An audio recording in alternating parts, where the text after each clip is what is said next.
Hey guys, SoCal Val here. You are listening to the Hitting the Turnbuckle podcast.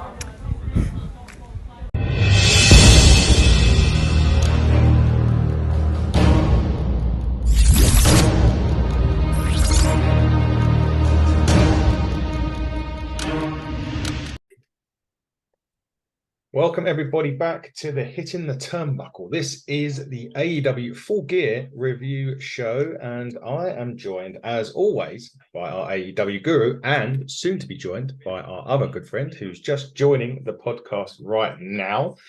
Just give Parker a second to join the forte, so to speak. He is in his car with no audio currently. But before that, whilst we wait for Parker, Dave, hello. Hey, mate. How you doing? I'm all right, buddy. How are you? How's your weekend? It's been good. A lot of good wrestling going on. Lots of good stuff. Full Gear was great. Boy, I had a football match today. But other than that, it was all good. And I believe that we are joined by Mr. Parker Hamlet, all the way from the States. Hello, Parker. Or not at this point. He did have audio. It was working. Anyway, whilst we wait for Parker, Dave, let's first off, as we get to this, this probably was, the overview. Let's do a quick overview before we get into the matches. Overall, I thought this show was one of the best AEW pay-per-views they've put on. I've said to you when we done the Dynamite review that I thought that every match made a lot of sense. It wasn't no throwaway matches in there where they just put two guys together at the last minute kind of thing. It all made a lot of sense. And I think when you add that to what we saw, it just goes to show what a fantastic job that AEW did do over these last 6 weeks of build, even to this pay-per-view.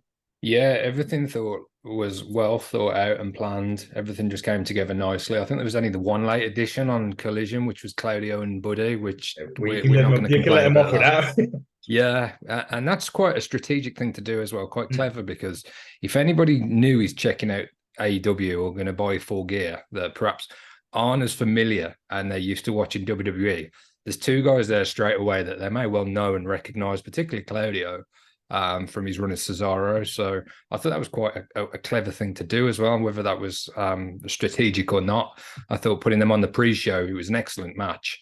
But two kind of names that are well known in the wrestling industry. But like you say, it was just a perfect coming together of a lot of feuds and stories that they've been working on so hard over the last few months. And some of them they'll continue. They're not all done and dusted. There are seemingly some ends to some of them, and we'll go off in different directions. But we've watched AEW shows in the past, and they've, as good as they've been and as great as the content and the matches have been, they have been a bit of a slog because there's just been so many matches. And if you're not too invested, and there's only so much great wrestling that can keep it ticking over, you need some story and some hooks as to what is keeping you entertained and what's keeping you invested. And I think this show did a great job of that. And a pre-show and a 4-hour show, so it's 5 hours, but it didn't feel like 5 hours, and that's a compliment from me, because I have watched some shows with AEW, WWE, and they felt really long, and it's been a bit of a struggle, as much as I love wrestling, to stay engaged for that period of time. But I didn't have a problem with Full Gear, so I think that is testament to what a good show they put on. Yeah, I thought it was amazing. I was blown away by it, to be quite honest with you. Even a couple of matches. There was a couple of matches that were slower paced. We'll get into that anyway. We'll start while we wait, but maybe Parker will rejoin. We'll start pre-show. The pre-show match, it kicked off nice. Eddie Kingston beat Jay Lethal by pinfall to retain his Ring of Honor World Championships. Now, there's more to that story, which is why sometimes on these type of shows we don't do the pre-show, we just skirt over it and go through results. But a lot of the pre-show tied into stuff that was going on Full Gear, so I think this is really worth us talking about. But Eddie Kingston wins that title, retains the title, thank Christ. More to come from that later, but a nice little opening to the pre-show. Yeah, and again, it's something that's been building up, perhaps more on Ring of Honor weekly television, but there's been signs of that on Dynamite and Collision as well. We've seen that story develop. So for it to be a featured match and to open up the night of wrestling, I thought that was a great thing to do. I don't think we're in any serious danger of or Jay Lethal winning. I thought it was pretty much a formality in terms of the result, but the match was great. And a good showing. Eddie Kingston's been announced that he's going to be in the Continental Classic, and he's going to be putting his titles on the line, his life's work, as he put it. And this was a great demonstration and example of what Eddie's capable of, and some of the great matches that he'll be having in that tournament. That is highly anticipated by me. I can't wait for that tournament. I tried to follow the G1 a bit more this year, which is something that I've never really done, and it's been more exposure to New Japan because of watching AEW.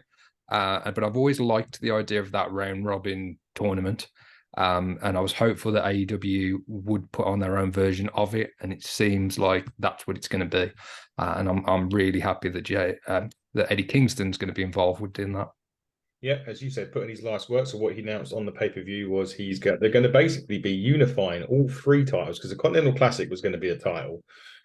New Japan Strong he's got, as well as the Ring of Honor Championship. That's all going to be one going forward. And the actual Continental Classic is right, 3 points for a win. If there's a draw, it's a point, and obviously 0 points for a loss. That's how they're going to do it. So soccer style, if you're in the and that suggests to me as well that title is going to change hands, or those Eddie's titles are going to change hands. Or I can't imagine that he's going to go undefeated in the tournament. So maybe those titles change a few times, and maybe they end up back around Eddie's waist at some point. But it definitely adds more intrigue to the individual matches. The stakes on the line in each match that Eddie's involved in, or those titles are involved in, as well as the overall tournament winner. So I quite like that. I think it was a good announcement, and it sets up a tournament that was already looking pretty good based on the competitors that we know about. It adds another element to it. So, yeah, can't wait for that to get underway.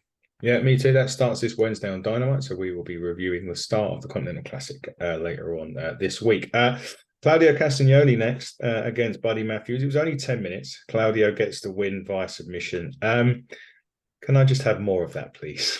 Yeah. Again, you were talking about everything kind of making sense, and the BCC and the House of Black have been locking horns, and they've been at each other for the last few weeks. So it was great to get those other members of the factions involved. And as I said earlier, having 2 recognizable stars on the pre-show really set the tone for the night. I thought it was an excellent match. I want to see more and more singles matches with Buddy. I was a little bit disappointed that he wasn't going to be in the ladder match because I thought he'd be a great addition to it. But then what we actually got with Brody was fantastic as well. So I was just glad to see all 4 members of the House of Black, and the 2 of the active participants in the BCC. Obviously, Danielson's out at the minute. Yeah, we're probably going to get to a Utah Hook match. But I thought Claudio Buddy really set the tone, and it was a great match. And as you say, more please. Yeah, more, just longer would be nice. So if you didn't see, little teaser. Yeah, a little teaser for things to come. Hopefully, a lot longer matches, even between those 2, or just between those 2 groups. But as you say, it was a made sense addition as well. I think, like I said before this show started, when it was on the opening of the show, that sometimes they just add matches for the sake of added matches. But it was a strategic match to add, which made a lot of sense, which does help. Yeah, definitely. Just as you say, mate, it wasn't just thrown on there just to get 2 more names on the card. There was a story behind it, and they set it up on Collision. But as we said, it was the only late addition to the card, but one that made total sense. Yeah, absolute sense. And as you say, and we both said, more of the same.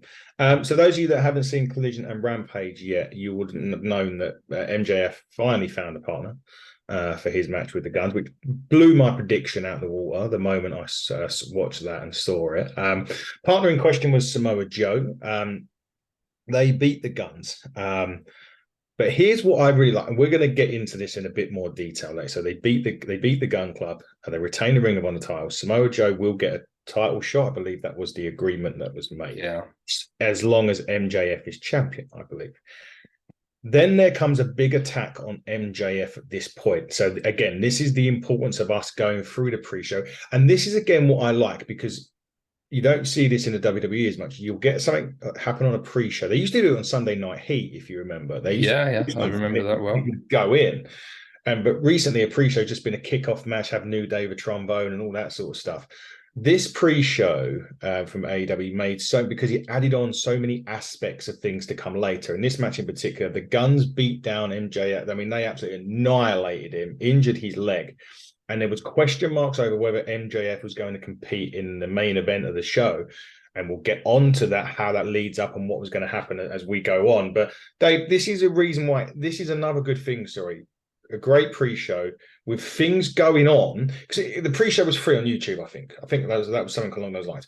So to hook people in, so what a great way of hooking people in. Have something like major angle go down there, which affects your main event, which surely is going to, well, you'd hope to think would increase buy rates. Well, if I'm watching that and I had any doubt about whether I was going to spend the money and order the card, as soon as I see that, I'm invested. I want to know what's going to happen. MJF sent off to the hospital at the end. As you say, it totally added to the main show. And I think moving forward, I think if these type of angles are going to be happening on the pre-shows, they'll get a lot more people checking them out, and as you say, with it being free as well, you got you got a title match on it, you got a great singles match between Buddy and Claudio, and then you got the culmination, the main event, which had an impact on the main event of the main card as well. So absolutely ticked all the boxes. And what I really liked is the fact that Samoa Joe did his job, retained the titles, got what he wanted out to the arrangement, and then when the Guns attacked MJF, he was nowhere to be found. And why would he? Why would he help MJF? He's got what he wanted. The titles have been defended.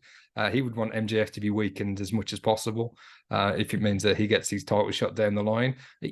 We'll talk about the main event in a bit. I've got some thoughts on that. But I thought this closing segment for the pre-show did everything it was designed to do. And I'm sure there will be a little bump in buys following it as well. Based on people watching it that were maybe in two minds or thinking whether they were going to spend the money or not, or just wait for the results or wait for Dynamite to see what happened. I'm sure many of those would have gone on to buy the pay-per-view. Yeah, me too. And a funny walk away from the drop kick this time. Just when you think Joe can't find any more ways of avoiding his opponent's arsenal, he did the walk away from the dropkick, which was perfect, which it always is from Samoa Joe. And Samoa Joe is my prediction for to be the next AEW World Champion. But as I say, we'll get onto that and the fallout from the main event later on in the review. We certainly will. So the Full Gear kicks off with Sting, Darby Allin, and Copeland, and they were with Ric Flair against Christian Cage, Luchasaurus, Nick Wayne. And slow start to this one. The match was quite slow paced anyway, but apart from Darby, which, if you've got the people, those kind of people in the ring, was always going to be that way. He did take a really sick bump to the ring apron, and when he got chokeslam. It's the second time he's taken that recently. He took it from Lance Archer. It looked equally as horrific. And he's got Mount Everest to take on. I'm going to mention that in a minute. Coming up. So, I'm not sure whether that was the type of... that would be my preparation for Mount Everest.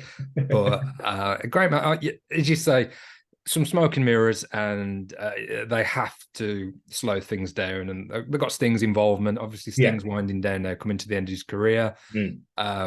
But I think to have him in the 6-man match, to have all three guys in the match, face paint matching outfits, the long trench coats, I thought that was really cool. I was going to mention that as well. Christian Cage, really good entrance as well at the choir, singing his lyrics. And he's now got words now from the 10 count down to 1.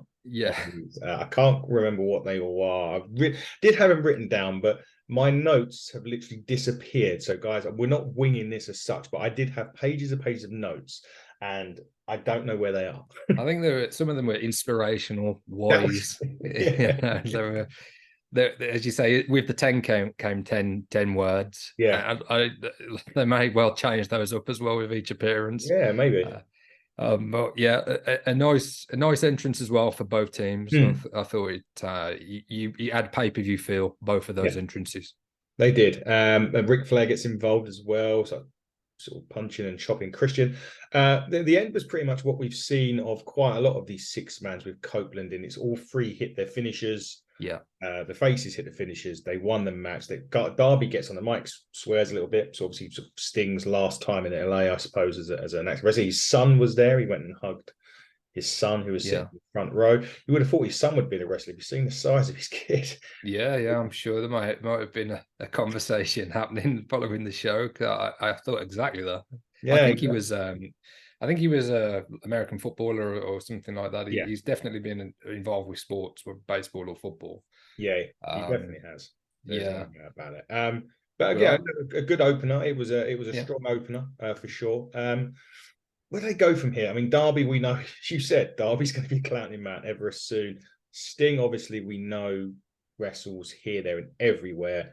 Yeah. Copeland will probably need to kind of go, not his separate ways with them, but kind of need to be on his own for the time being. Where do you see this happening next? What do you see happening next, between these guys? As you say, I think the trio is kind of. I think that's the trio's run. Maybe Copeland will have Stings back to a degree, or vice versa. Because Darby, I don't think we're going to be seeing him for a good many weeks. So obviously, he'll be back. He'd like to be back for Revolution and Sting's final pay-per-view. Definitely. A lot of people predicting that Sting and Darby will be one-on-one in that, and Sting will perhaps pass the torch. That's certainly what I'd like to see. Yeah. Remains to be seen. I think Copeland and Christian kept away from each other. They understand the importance of that, and they're still telling a bigger story there.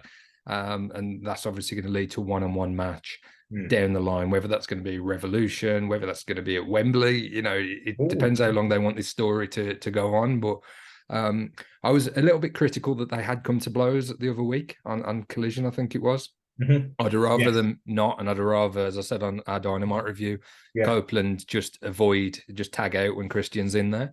They haven't gone that far, but there's enough. They stayed apart enough that there's still plenty there for when they do the singles match and maybe a series of matches.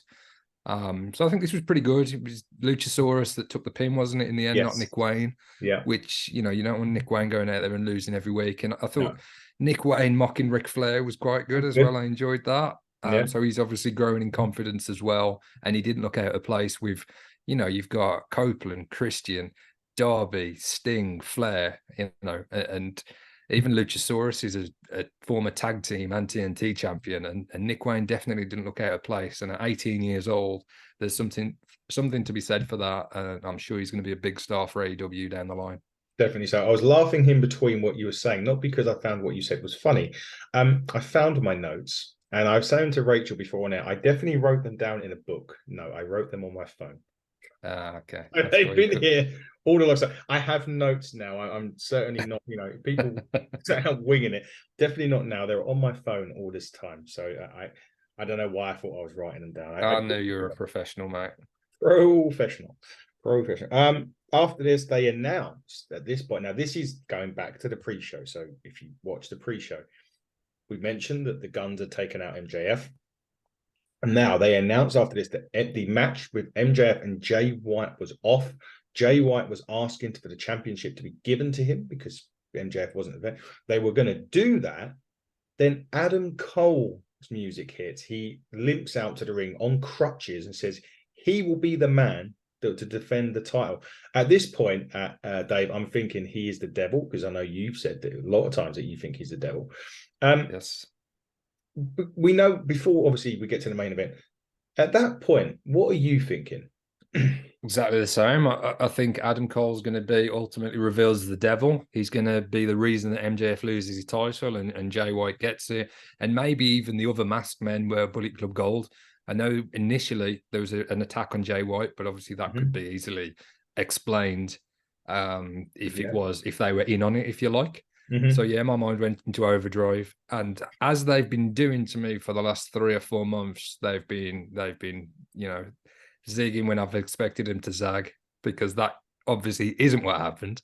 No. But I absolutely the same as you. I thought, yep, there it is. I thought I was really clever, and I thought it was a real smart mark. But no, I'm just Yeah, just a dumb wrestling fan. It's a dumb wrestling fan. But again, we'll get into the main event and what happened shortly. But it threw me off a little bit. Although I thought Adam Cole was the devil, I was thrown off as to how on earth they're going to get Adam Cole unless the injury was a fake and he's not. Yeah, well, that's part of it as well. I just thought he was going to kick the boot off and lie down and Jay White would pin him or something like that, which I was worried about in how that would go down, like the finger poke of doom.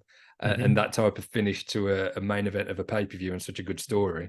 But I was convinced that was it. And maybe Adam Cole says about the biggest night in his career at Wembley and he come up short. And this was his vengeance, to get Max back and, to take not only his title, the friendship and all of that. And I was playing all this out in my mind. And obviously that wasn't the case. It wasn't the case, and we'll get into what was the case shortly. Next match for me was another surprising finish, or at least I suppose it was Orange Cassidy versus Moxley. It was a very physical match. Now, what I did like about this, and I think it's kind of, if you've watched the match where they had the tag with, I think it was Dynamite, the Hook, and the Orange noticed that John Moxley was very, very, not necessarily scared, but worried every time Hook locked on Red Rum. Moxley on Dynamite. So anyway, the match goes on. I mean, no, Moxley bleeds. Fucking water was wet. Yeah, water's wet. Very physical match. He does lock in Red Rum on a couple of occasions on this match, Orange, because I think what they were playing into when it was very, very smartly done was how worried what Moxley was about that move when Hook hooked on him. Hook was at ringside, so was Utah, just for people that haven't seen it. The only thing I suppose I wasn't saying was the ending was bad. I mean, 6 orange punches and then beach break. I mean, before that, you had a hell of a lot of other stuff go on. It was very physical. Moxley was his aggressive self. Orange was just trying to always, survive it, so to speak. And then 6 orange punches in a row, then beach break. Orange retains. It was a great match, Dave. But I assume Moxley was going over on this. Did you? Yeah, I thought that Orange would retain and level it up, so we'll ultimately get the rubber match down the line. I thought for Orange to lose the title twice in quick succession to Moxley would have been quite damaging. Although John Moxley, obviously the caliber of talent that he is, he could have survived it. But if Orange is going to get to that top level tip, which we've seen in main event pay-per-views, we've seen him in some big matches, but I'd still argue that he's on the periphery. He's not quite at the level of a Moxley and Omega, people like that. So I thought it's quite important that Orange did ultimately pick up that victory, and the nature of it does protect Moxley, but it definitely leaves some more on the table for that rubber match down the line, whether that's in the near future or whether that's kind of sometime later on in 2024. I'm sure we're going to see them lock up again, maybe in a stipulation match. Yeah, maybe so. It's still a very good match, and the Orange retains, finds another way to retain the title again. I'm glad, because now he's got that out the way, if you like, and he's put that to bed. He can go on a similar run to what we saw him go on earlier on this year, when he really has elevated that international title. And we saw week after week him opening Dynamite, and it became a running joke, really. Dynamite started, Orange's music hit. But then by the end of every match, everybody was like really kind of complimentary and blown away by the performances and those singles matches. So I think another run like that, I can't see that cannot fail. That formula was tried and tested. It worked. It was a ratings draw for AEW as well. When they start to the shows, that they obviously analyzed the ratings and the quarters, and obviously Orange was doing good numbers in that opening segment, because they wouldn't have carried on booking him there if not. So I'd like to see more of that now for the next few months from Orange. Yeah, me too, and see how long this title reign lasts from Orange. Speaking of title reigns, the next match was Hikaru Shida versus probably the best women's character of wrestling at the moment, Timeless Toni Storm, a la Marilyn Monroe. This was for the AEW Women's Championship, and we had our first title. Well, we were both hoping they were going to pull the trigger on this with Toni Storm, with the character. the way that she's portraying this Marilyn Monroe-esque, fantastic match was it was quite a slow one on this one. She does win by doing, was it the wardrobe change? And she had the metal on I don't know if it was a backside or a top of a thigh. It runs into the corner, smashes Shida with that. I mean, she hit her with the shoe a couple of times. She missed her with the shoe a couple of times. There was elements of comedy in it, slow pace, but overall, and at the end, Toni Storm becomes the three-time AEW Women's Champion. But we kind of expected this, and they kind of needed to because of the momentum that she's put herself on by taking this character and making it into something amazingly funny and believable. Yeah, and I think it was the tray that perhaps the shoes were on. I didn't see. Maybe Luther was holding that tray and the shoes were on it, and she tried to hit it with one. She dug the other one in the back of her tights, hit it with the other one. That was a near fall. Yeah. And then she ended up hitting the like the hip attack in the corner. Yeah. I quite like the finish, to be honest. I thought it was creative and something a little bit different. I think, as you say, it was a situation that they simply had to put the title on her. She's just so over. The character has caught on so well, been so well received. And I don't think it hurt Shida too much because being embroiled in this story with Toni, she's now a 3-time AEW Women's Champion in her own right, and which, that's an impressive feat in itself. So I think we'll see more of Shida. I think she'll still be around the title picture. She's shown that she can have these great matches and can headline shows as well. But it's kind of unfortunate for Shida that she's come up against more of a character in Toni Storm, that if you're Tony Khan or that booking team, you're like, we've just got to push it to the moon, really. We just got to keep going with this. As long as it remains as popular and well received, and she always backs it up in the ring as well, which has never been Toni Storm's issue, has it? And I've been a Toni Storm fan for a long time, really. But I think what she's created now as Timeless Toni Storm is really, really entertaining. And I'm glad she's wearing the title. And we'll see if the dynamic changes now, because the character was born out of her losses. And failure or coming up short at Wembley. So now she's on top again and she's the women's champion. We'll see how her character changes. Yeah, character changes and evolves. Hopefully it will into something different. But again, it can always revert back to that afterwards. So very kudos for that, and congratulations to Toni Storm. The funny thing was with the next match, Kingston had come on, and we'd already spoken about Kingston had come on after that and said he was going to defend all of his titles, which we know. The next match itself, this was the match that they added stipulations. It was meant to be a fatal 4-way tag for the titles. They added the stipulation for the ladder. I mean, that was genius anyway. I've got written down here, Starks and Bill need an abbreviated name, because we had HOB versus LFI versus FTR versus Starks and Bill. So they kind of needed an abbreviated name. But anyway, that was just my bit. This match was absolute. Well, it wasn't. What would you have expected from this type of match with these guys? It was fucking crazy. There's literally only one match that was crazier, and we'll get to that in a bit. And you know where I'm going with that. I mean, Bill and Brody were going out. There was a power driver on a ladder by Cash to Malachi. There was a bomb on the ladder by Dualistica. Thank you. By Brody Lee. There was a big splash by Cash, onto Brody when he nearly fell off the ropes. And eventually Ricky Starks grabs the title to retain. But this, I mean this with the best of it, this was a car crash, but a car crash that you wanted to witness because there was so much stuff going on. I do feel like what they did do well was they didn't have so much going on in so many different locations at once that they couldn't catch up to everything. It felt like it was all strategically well placed out and well timed. It was a brutal ladder match, but a fantastic one at that.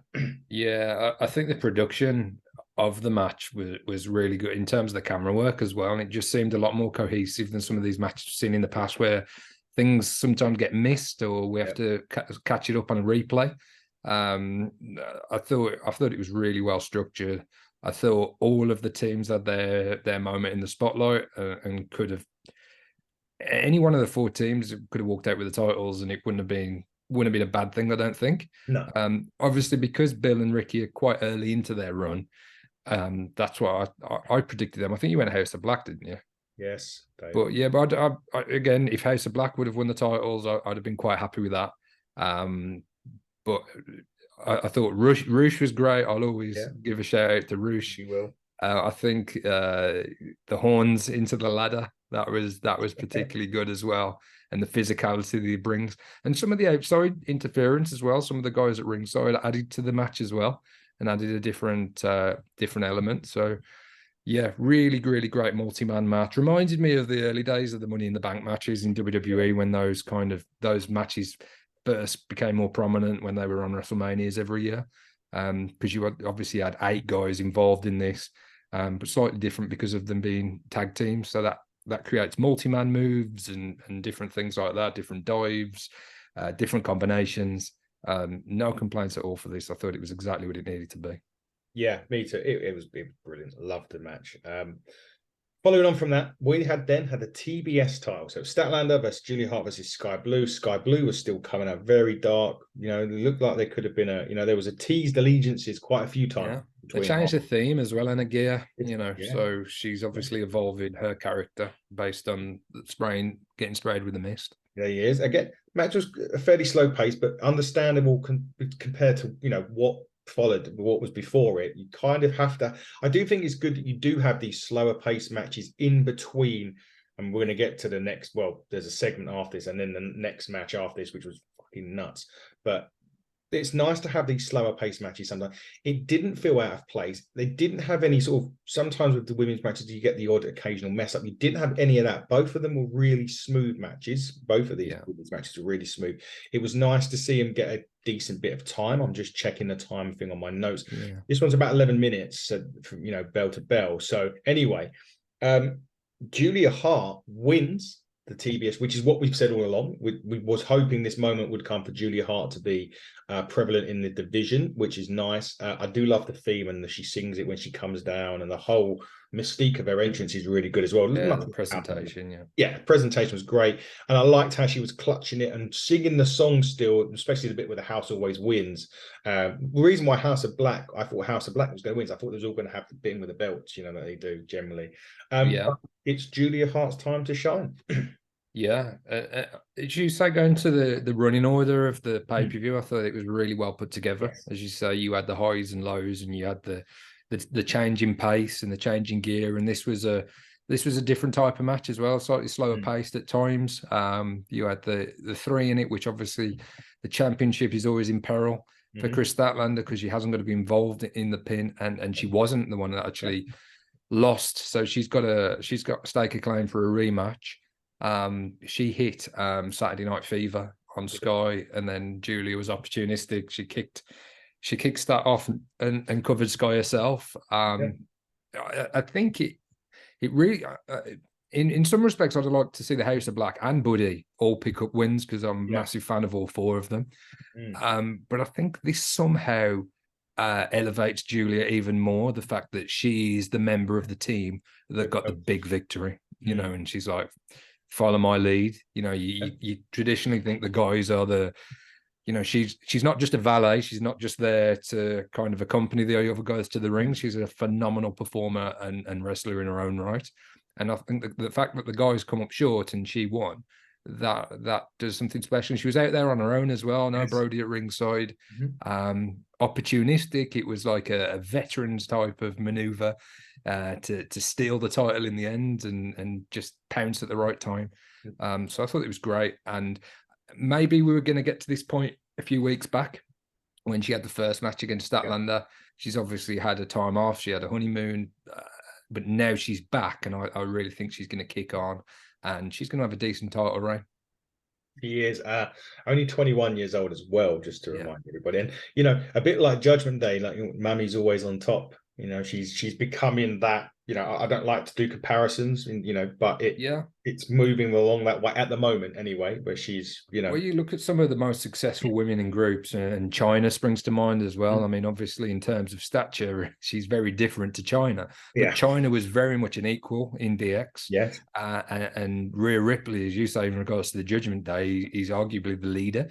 Now, I don't think they necessarily say that, but she's positioned as just as important, if not more important, than the guys. And And for Julia to kind of come away from the pay-per-view with the title after the lads have come up short, I think that really does, send a message of what AEW think about Julia, and the fact that she's going to be, featured prominently over the next few years.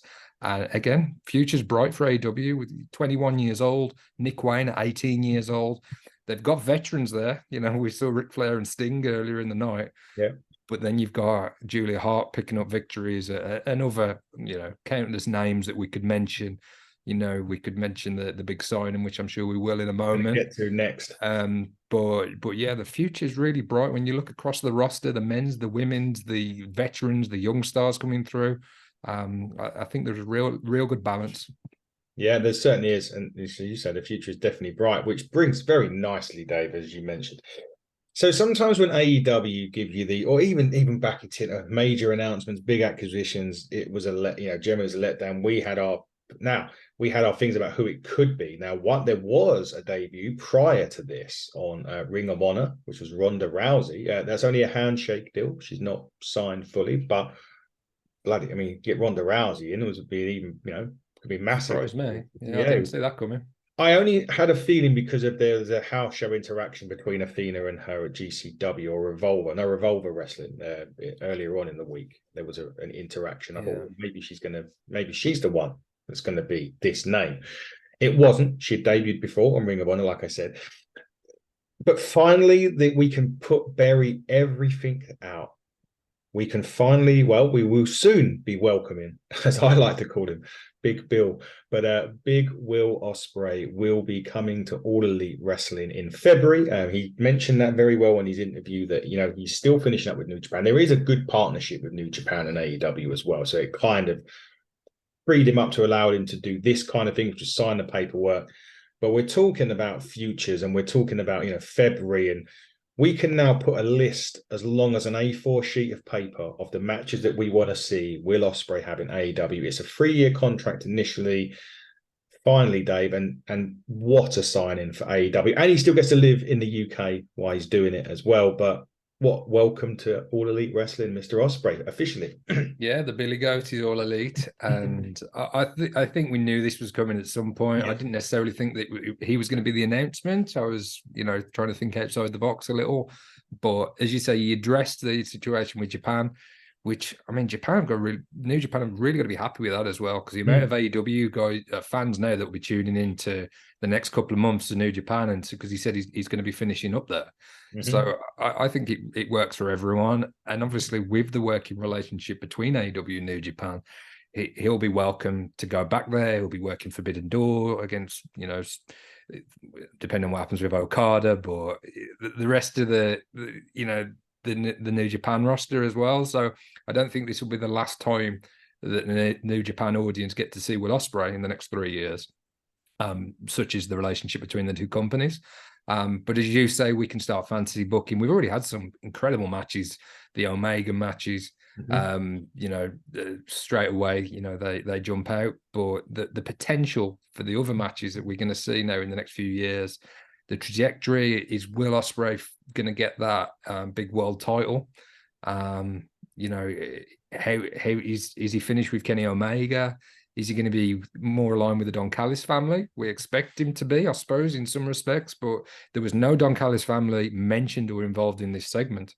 No. So there's a lot of question marks there, but I'm really, really glad to see him. Glad he mentioned Wembley. He's going to be there again. He all but confirmed that he'll be in a featured match at All In later on in August next year. So absolutely makes total sense. As we said, as we suspected, he wants to stay in the UK. He wants to live there. I don't think he would have had that flexibility if he would have signed with the WWE. So I think at this point in his career, this point in his life, perfect fit for him to go and become All Elite. And a perfect wrestler for All Elite Wrestling as well. Oh, yeah. Absolutely. Not that he wouldn't have been in WWE, but you can have those questionable ones where he could be fucking Chester McCheeseton too. What WWE? What then when you've made a household name for yourself away from WWE, sometimes they have this habit of changing your name. I know they haven't done with Jade Cargill. They have done with Pillman Jr. And it. Yeah, I think. Go on. I think to give Triple H and the WWE some credit, I think they would have kept him as Will Ospreay. I think that's Yeah. where the money is. That's where the value is. Yeah. And I think they're smart enough to they would have done that. It's not certainty, but as you say, there's people that, you know, there's notable examples. Kevin Steen and El Generico, you know, straight away they both had new names and they're big stars there now. But I think Will Ospreay would have perhaps kept his name, but maybe his style would have had to have been watered down, changed a little. There's a definite WWE style that Ospreay would have had to adapt to, I think. And he was capable of doing that, absolutely. But I think the right fit, the best fit for Will Ospreay, given how he's been booked as well previously in AEW, in the matches with United Empire and the 6-man tags against the likes of Death Triangle, and the single matches he's had as well at Forbidden Door and All In already, the match against Jericho. I think it's the right fit for Will, personally and professionally. Yeah, and he'll probably grace a TNA ring before he goes back, because he did mention that on the Impact show he was at, that he wants to be in a TNA ring. I think January is when they change, so he probably has a chance of doing that. But welcome to All Elite Wrestling, and Will Ospreay, good luck when you join. We can't wait to start reviewing when he signs officially and how that's going to transpire next year. I've just looked at what's next. Jesus Christ. Okay. All right. Now, when you hear and I'm going to go into a bit of a prologue before we start this review of this particular match, but there are many times and many occasions when these big matches are announced and stipulation matches and matches where you think, geez, you know, this is going to be so, you know, so good, so brutal, and it's a massive letdown. And when it's a letdown, everyone online craps on it. Doesn't matter what promotion it is, any promotion. When someone like AEW does this and they don't just nail it, they fucking, you know, there's a line, they jump on it and they cross it, and people still have a habit of crapping on it when it's ultra violent. And here's my view on it. It's a Texas death match. This is the match that we're going to start reviewing now. Texas death match, Swerve and Page, right? I don't see, and I know there was some controversial bits in it. There was when Swerve bled in Hangman's mouth and hepatitis, and all. I get it. I understand why people may be a bit by that. The bottom line is everything that happened in this match is a Texas. If you had done this match in the 70s, you know, or the 80s, Terry Funk, people like that, no one would have batted an eyelid about any of it. This match was absolutely brutal, but it was half an hour that I just sat there and was like, this is exactly what I would want a Texas death match to be like. And kudos to Page and Swerve for putting it on. And they blew every expectation I had of this out of the water, and they delivered. And I know I don't really care what Meltzer gives it, but if Meltzer doesn't give this 5 stars, he needs to be hung up like what Page was like on that chain by Swerve in this match. Yeah. This match was amazing. I think, and there's a bit of recency bias here, I've only watched it today, but I can't remember a better example of this style of match. Be it a hardcore match, Texas death match, you know, street fight, whatever you want to call it. This absolutely delivered. They actually upped the bar, you know, in terms of what you tend to get from these type of matches. And we've seen some horrific violence and you know, stuff over the years watching wrestling. You know, both of us, 30 years of watching wrestling, you tend to think you've seen it all. And then you see Hangman holding a barbed wire chair doing a moonsault off the top rope to outside. And you just go, where are they getting this from? The staple, and then Swerve taking the stapler after being stapled, after Hangman's head being stapled. Swerve then to be stapling himself, laughing maniacally. With his big like load of gush of blood coming from his face. Taste of blood, the adrenaline, you know, it was perfection in terms of the style of match. Not for everyone. And I wouldn't want to watch 3 hours of this. You know, I wouldn't want to watch a whole pay-per-view in this style. No. I've watched hardcore matches in the past when it was violence for the sake of violence. This was the perfect culmination of this feud. Yeah, absolutely. And the reason I say culmination is because obviously with Swerve picking up the win, It's 2 up that's now 2-0, and you think Hangman goes on a bit of a redemption story, and I don't know, they might go for the third match, and I wouldn't be complaining whichever way they go, but this felt to me, I predicted the other way. I predicted that Hangman was going to win. I thought it was going to win. Yeah. But I was so glad that Swerve won. I think that has taken him to the next tier now. Yes. I think he was pretty much there anyway with the work he's been doing this year. Yeah. But I think the nature of the victory, the things they did to each other, Hangman, a level of protection because we had Brian Cage, we had Nana, we had different things going on. Hangman didn't come out of it looking like, any less. I think they both elevated each other. It was just perfection. In terms, as I say, in this style of match, I can't think of a better example. As you say, I'll watch Danielson and Okada wrestle for an hour. And probably out the two matches, I would probably rather watch that style of match than a hardcore match. But I think when it's done as well as this on a show with so much variety, there's really not a lot to complain about. No. The blood in the mouth, there was a few moments that made me squirm, and there was a few moments that I thought might come in for criticism. But I'm not gonna criticize it in any way, shape, or form. I thought it was sensational. It lived up to the billing, and I can't think of a better example. I don't know if you can, or I can't think of a better example. Not since we've been watching wrestling. I don't know. I would have to look back at some of the old school ones that done in the the early 80s and stuff. Yeah. For me, go on. The exploding barbed wire death match. Obviously, the finish will let that down, but that was pretty brutal, and that was a good match. And Lance Archer against Moxley. That was pretty brutal. This was just the stapler stuff. The broken glass as well. Yeah, broken glass on his back, and then Swerve does the 450. So not only are you getting the hardcore stuff and the weapons stuff, you're getting 450s in the middle of it. You're getting some epic buckshot lariat to start proceedings. Really, I just thought it was wrestling perfection, to be honest, and that could be criticized. But I think, as you say, when you advertise the Texas Death Match and that's what you get, where can you complain? I can't understand why people are anyone. I mean, I know that I had something on the line this morning where someone just tweeted about it, and I said to her, and my response was, "Have you actually watched the match?" She was like, "No." So fuck off. Yeah. Like, seriously. I mean, apologies for swearing, but the guy's an idiot.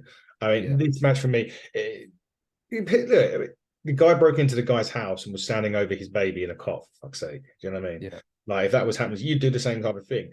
For me, what you were talking about earlier about if they do a redemption thing, I don't want to see these two wrestle again for at least another 6 months or so. I want that kind of Swerve to go one way, Pace to go the other. They may meet again down the line, but right now that needs to be that with them. Yeah, 100%. I was actually thinking during the match, the next time I see these guys wrestle, I want it to be for the AEW World Title. Whether that's in a year's time or longer. I think they can leave this alone now. As you say, Hangman's lost both of these matches, so it'll be interesting. We've seen the sad cowboy, character before when he's had to kind of look himself in the mirror and rebuild. And there's going to be, as you say, some kind of redemption, some kind of rebuilding that's needed for Hangman after losing these two matches. But Swerve now, as I say, Samoa Joe's my prediction for the next AEW World Champion, but Swerve has got to be in that conversation as well. Absolutely. Everything that he's done, particularly in the latter end of this year, the last 6 months, he's really shown how big a star he really is. Yeah, definitely that. And I'm hoping that in the next year or so, Swerve will be AEW World Champion. Now, when you say follow that, chaps, you would hate to have been the Golden Jets and the Bucks to try and follow that type of match. It was never going to happen. Look, these guys put on a great match. Considering we've been impressed by Jericho recently, we've been bigger criticizers of Chris Jericho as well over the last 6 months to 8 months or so. Match itself was really good. Jericho and Omega pick up the victory and now have the tag team title shot. Because obviously if the Bucks had lost, they give up, and if the Jets had lost, they had to disband. And then there was a big fit thrown, much like the Jericho WCW fit, if you remember that, when he starts hitting the post with the chairs and stuff. Are we very close to seeing the heel turn that we thought we were probably going to see last night from the Bucks, maybe as early as Dynamite now? Yeah, and they were in California like they were in the week, and they were getting booed there. So it seems perfect now to fully double down on the heel turn. As you say, we've spoke about this a few times now during the review about the running order. Traditionally, this would have been where one of the women's match would have been. Yeah, and I'm really, really glad that it wasn't. And you know, because the women, as good as they are quite inexperienced in a lot of respects. So I think to put the experienced experienced guys there, Jericho, Omega, and the Bucks, after that absolute devastation of the Texas Death Match, was the perfect match to drop in there. And it took the pressure off other people on the card. I think in terms of the stakes as well, I think that added to the match. The fact that there was something on the line. It wasn't just a case of, you know, a bit of a falling out. There was, if Jericho and Omega lost, they go in their separate ways. They're no longer and tag team, and the Golden Jets are no more. Yeah. And if the Bucks lost, they lost their title shot, which, as you say, that happened. They threw a fit, and that I suspect. Well, I mean, you had the low blow as well. Yeah. All those things considered, I think now, we do get evil Bucks again, and more sinister, as you're saying, less comedy elements, less mucking about with Brandon on camera and the Space Jam outfits and the other stuff we alluded to, and the Dynamite review. I think we get two real, sinister heels. And I'm looking forward to seeing that version of the Bucks. Yeah, me too. And Jose, hopefully it'll be as early as this week on Dynamite. We maybe, or maybe a bit longer, but yeah. I think Kenny getting the win, because he's taken some big losses this year. I think him being the one to hit the one-winged angel and pick up the victory was good as well. That was my preference as well if they were going to win. I don't know what I predicted in this match, to be honest. I'm not sure which way I went with it. But I'm very satisfied with the outcome. Yeah. I'm intrigued as to see what happens to the Bucks, and I'm definitely interested in seeing the team of Omega and Jericho challenge for the tag titles. I think that'll be another good matchup against Ricky Starks and Big Bill. Whether we see that on Collision, because that's where you tend to find Ricky and Bill. Mm-hmm. So maybe Kenny and Jericho are going to be on Collision for the next few weeks, but very, very satisfied. And I thought they did a great job of keeping the crowd alive. Yeah. Given what they had to compete with. There was still blood on the ropes and remnants of the cinder block on the outside of the ring. Yeah. So I think they did a real excellent job. And again, kudos to Tony Khan and the team that have booked the show in the placement of that match and where it was. Absolutely. And we'll find out what happens in due course with these two teams. Now, main event time, we thought it was going to be Adam Cole. So let's recap. Pre-show, MJF gets injured by the Guns. Early on in the show, MJF is ruled out of this match. It's not happening. Adam Cole inserts himself into the match. A one-legged Adam Cole inserts himself into this match. It gets made official. And then it changes once again. MJF on one leg against Jay White in near enough half an hour match. Bearing in mind, MJF's already wrestled 10 to 12 minutes early doors, first match on the show. Yeah. He then comes and successfully defends the AEW world title against Jay White. He'd done some crazy stuff even on one leg during that match. My only thing about MJF, and I've got no problem with MJF winning at all. I just think, does this hamper Jay White a little bit, knowing that potentially he lost to a one-legged man?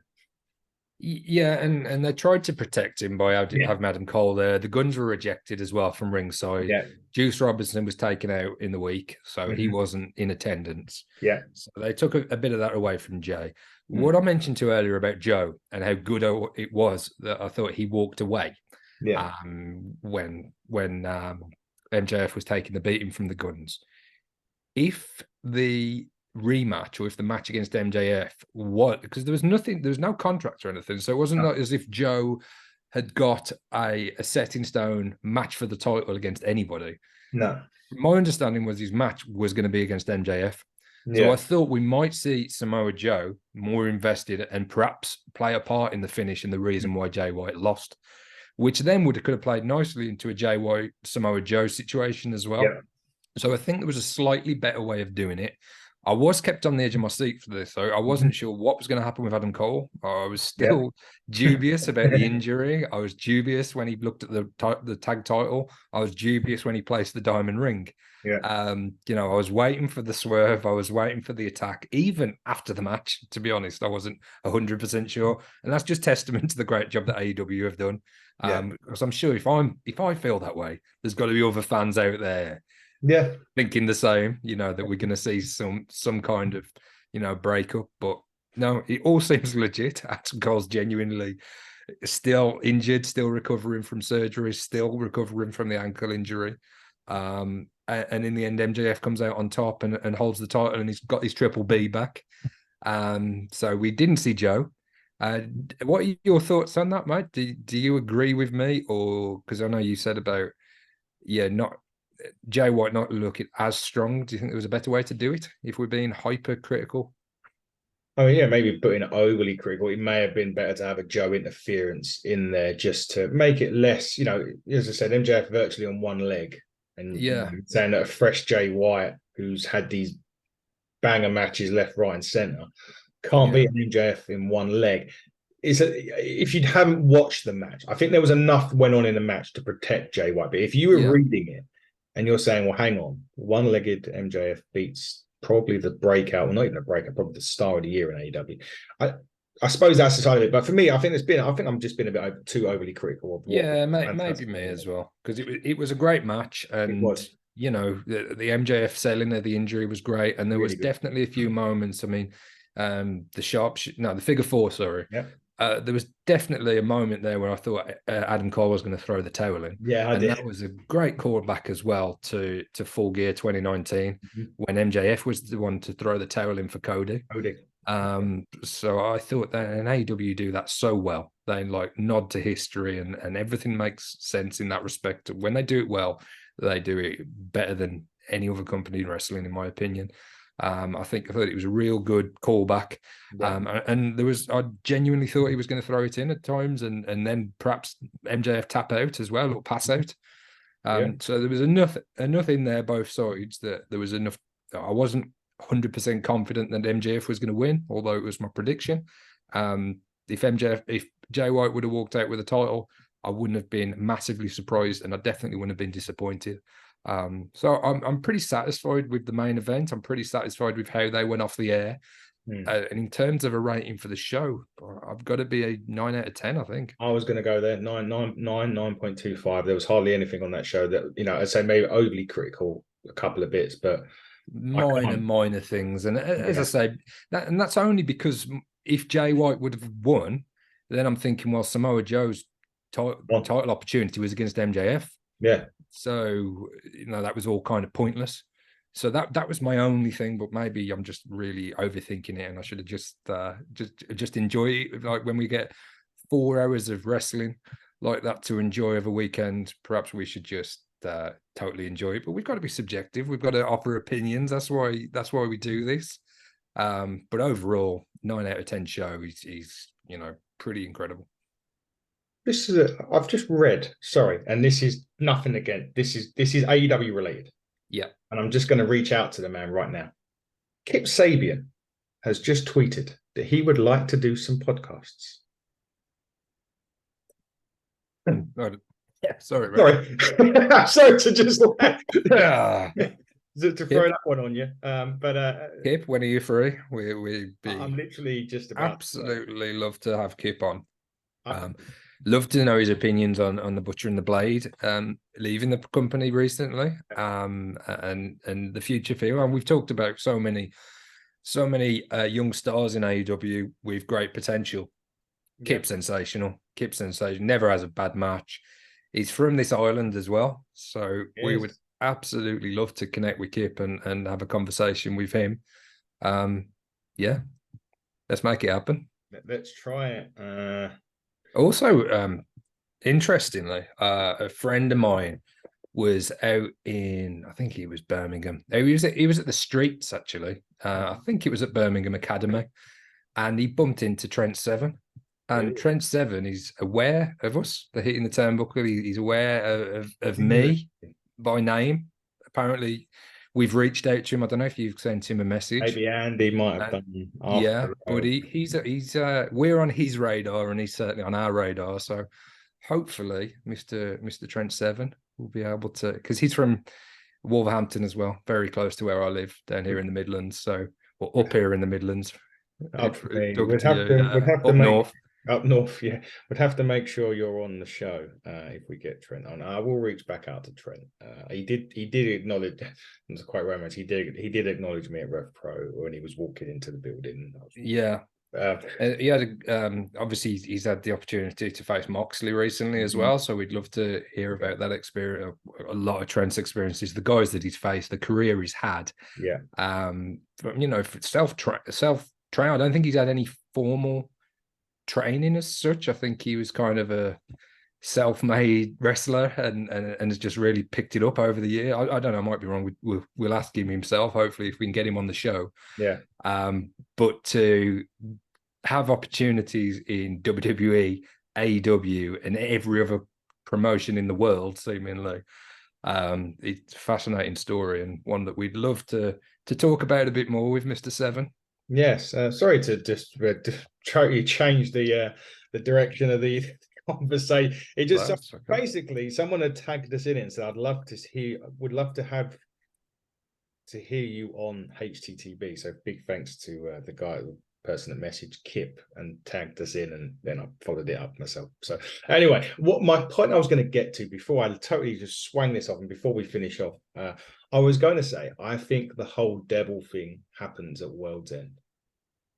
Yeah. We didn't see any of the devil, we didn't see anything flash up, and even the lights going out. That's something that AEW does frequently, and they've seemed to have a little bit of a break from that. Certainly didn't happen during this show. So yeah, a story that's ongoing that didn't feature on this show, but obviously still there in the background. So there's a lot of different irons in the fire, and a lot to look forward to. I was certainly looking forward to Dynamite on Wednesday. I'm not sure how much we've got announced for Dynamite. I think there's probably a couple of matches. Nothing. Pardon? Nothing. Okay. That's unusual, isn't it? There's usually a few bits and pieces. One thing that has come out is Brandon Cutler has just come out and said the Young Bucks are taking time away from wrestling. Okay. That's an interesting note, isn't it? But we'll see. We'll see the fallout from Full Gear. Classic starts Wednesday. Yes, that's it. Yeah. So yeah, the tournament starts. So that's exciting in its own right. Plenty of fallout from Full Gear. Will we see Hangman? Will we see Swerve? I would assume not, given the absolute beatings and the punishment they put their bodies through. I'm sure they had to have, particularly Swerve, has had to have some stitches, and you know, that gash on his head looked particularly gnarly. And I don't even know how you recover from staples to the chest. Like, is that a stitch, or is that? I don't know. I'm sure he's had to have the staples removed. Yeah. Perhaps we won't see him wrestling in the next week or two. But love to hear from him. Yeah. On Dynamite, because I want to know now where he goes from here, because I'm sure in his mind he's done and dusted with Hangman. He's moving on now, and is that towards the AEW World Title? Will he be a participant in the tournament?